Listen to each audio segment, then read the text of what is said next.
Hello everybody, G-Man here. Hope everyone's having a fantastic day. Back with another video update on the Moto4.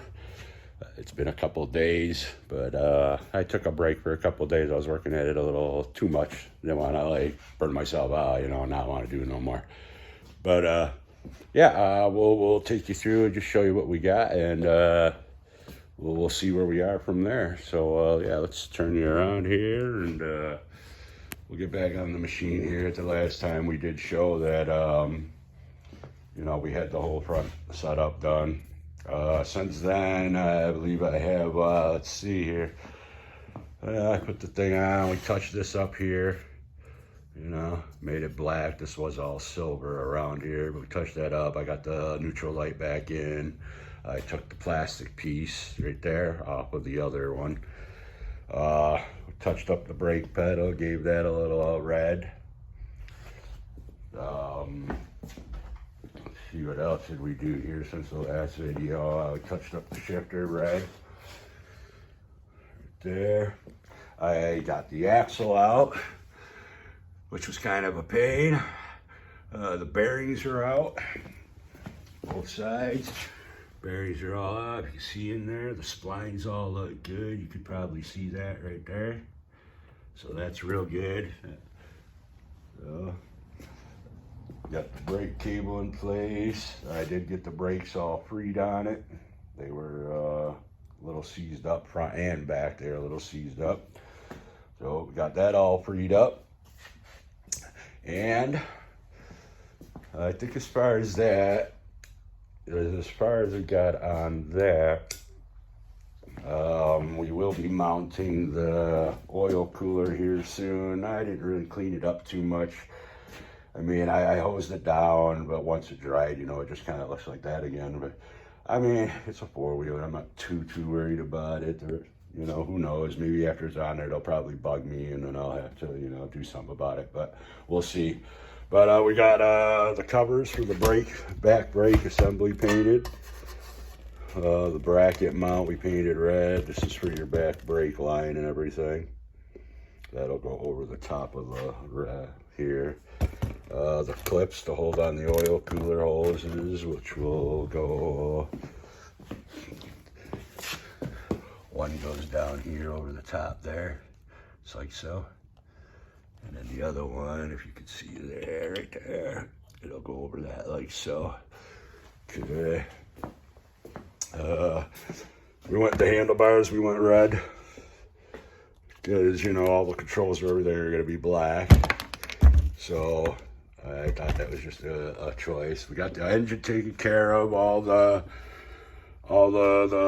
top end part, cylinder. I still have to hone that out, which I think I'll make another video. I'll show you guys we do that. I should have made a video taking apart this, but let me pull it out here. I can maybe run them through real quick. Your rockers, which right here, okay, they sit in here like this. If you can see that, they'll sit in there like this, and then through the front here, right in there, if you can see that, there are these pins right here, okay, and they just kind of like sit in there. They go farther in than that though. They could be a pain to get out, so obviously I'm not gonna put it all the way in right now. But there's one there, and then there will be one right here on the other side. Okay, and those hold those rockers in place. Now, the best way to kind of do this is you can thread a 10 millimeter in there, right in the end. Get yourself like maybe a 4-inch length, okay? And then you screw your end into there, put a nut on the thread of your 10 millimeter bolt, and then I used the crescent wrench, kind of like that, okay? The crescent wrench opening right through where, the bolt would be sticking out, and then I just started tightening the bolt against the crescent wrench, and it pulled it out.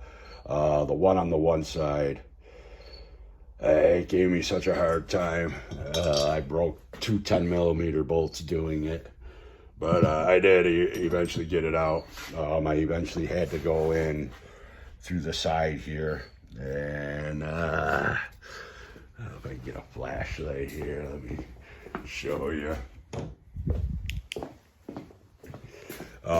If you can see that right in there, there's this little opening right here. I had to get a screwdriver put in there and I pounded it out from the back side. But I did get those out. And then on the front here, before you can even get to the pins, there's you know, your camshaft sits in here, sits in that hole there, okay, like so. I mean, it'll sit in there better. I'm just showing you for purposes. And then you have these brackets here that are over the top that hold it in place. Two 10mm, pull those two out. These will come off on the top bracket, which is this one. The ends, you can see, they're folded over against the bolt. So you have to take a screwdriver or something, fold those down before you can unscrew them. But it would be in there like that with that other piece behind it.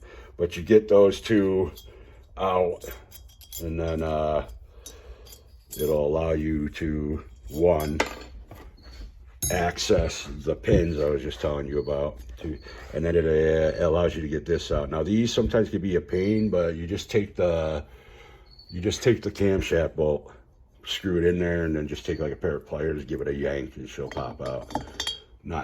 That's not really a pain at all, really. But and then you know, once you have your rockers and everything out, now right in here is where your valves come through, right here.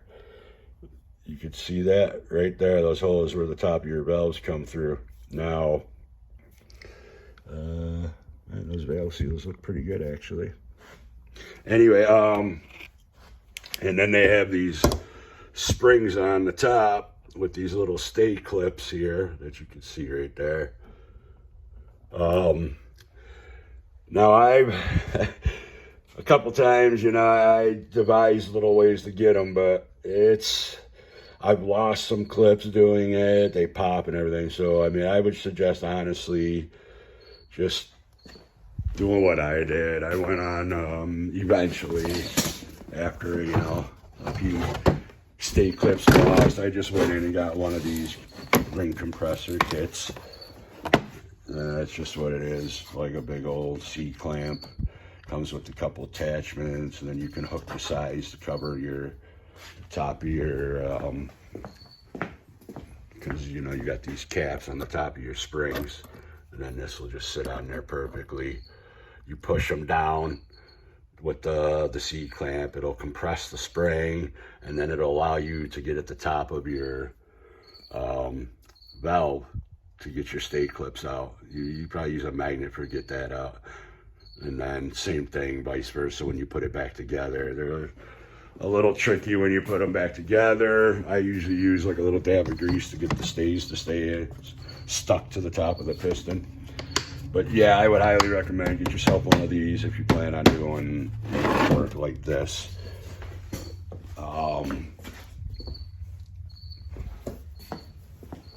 And then we did take our valves, clean those all up.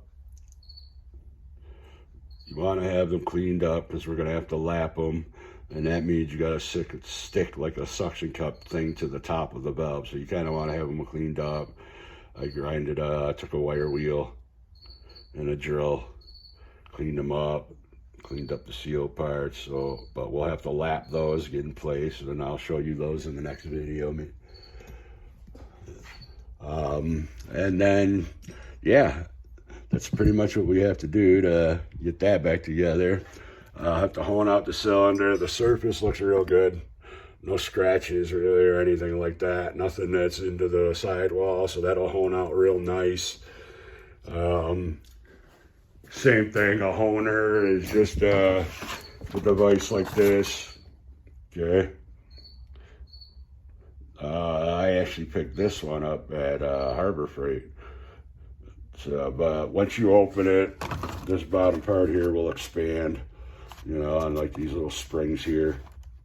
And then you oil the inside of your cylinder, shrink it down, stick it in the cylinder, and then you take a drill, and then just at a steady pace, in and out of the cylinder, reverse it, do the same thing, and then you'll give it like a cross hatching in the cylinder, which will help the ring set. So, but yeah, we got to do that, and like I said, in the box, here we have the new piston, the new rings. It comes with a gasket kit down there. You can see that. Yeah, new wrist pin, and then the rings are in here. I already did put the piston in the cylinder. Fits nicely. I did put the rings in the cylinder to check ring gap. Sorry, here I'm closing this box. I did put the rings in the cylinder and check the ring gap. Nah, I didn't do the feeler gauge yet. I just wanted to put them in there to make sure that they look like they were all right, you know, and they do look okay. So, yeah, I think that's gonna pretty much be it for the update. I'll get the recording of putting the engine back together, redoing the top and honing it out and everything for the next video. And then we should be ready for a first startup. So come on back, please check it out. Let's cross our fingers together and hope this thing fires up. But as usual, my friends, I love you for listening to me. Have a great day. See ya.